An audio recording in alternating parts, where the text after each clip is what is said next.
So in this survey of book publishing, we've been talking about books primarily in terms of books as a business, right? In terms of companies, book publishers, and retail outlets trying to generate revenue, trying to make a profit. We've been discussing the role of the consumer and the way in which online sites provide a lot of advantages for consumers. However, there are other aspects to books and book publishing that I think go beyond just matters of economics and profit and loss.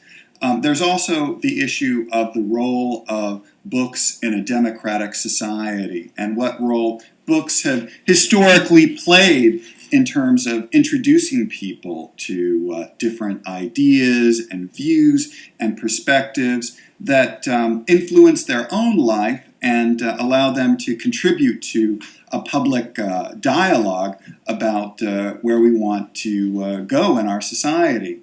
There's also the matter of access to books. When we're talking about consumers, we can't always assume that people out there are going to be able to endlessly afford to purchase all these books.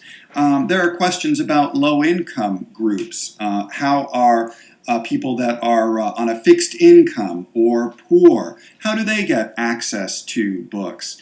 And here it's important to at least acknowledge the role of public libraries in the U.S. that have historically provided a site where people can get access to books for free, right, without having to pay for the retail cost of a book. So libraries still continue to play that role.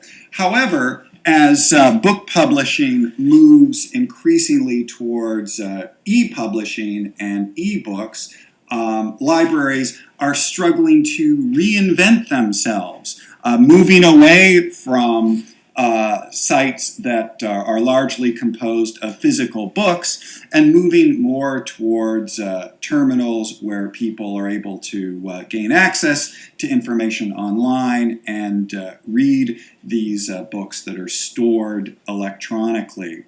But this also raises, I think, some questions that this chapter doesn't really get into about public issues related to the financing of public libraries. As a society, will we continue to provide sufficient funding for public libraries to exist and thrive? Or in an era of economic downturns and increased scarcity, will people increasingly turn away from their commitment to public libraries? So I think that's an open question for us, not only as a class, but as a society.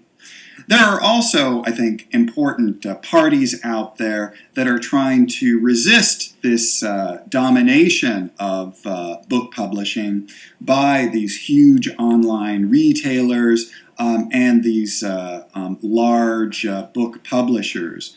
NewPages.com, I think, is a very important initiative that tries to promote independent bookstores and independent presses to make people aware of books that are published in places besides these big mainstream book publishers.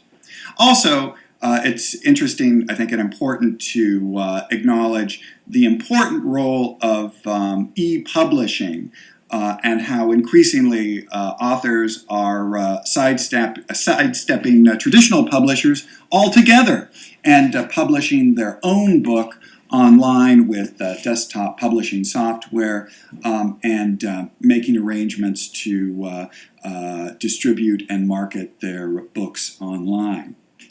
That said, while I think all of these are very important initiatives for people to express themselves through book publishing, we still need to keep in mind the centralization of ownership in book publishing, both in the publishing aspect, but also in the retail realm. And it still continues to raise questions about whether or not the concentration of ownership in book publishing, in production, distribution, and exhibition, does that limit our access to a range of ideas in society available through book publishing?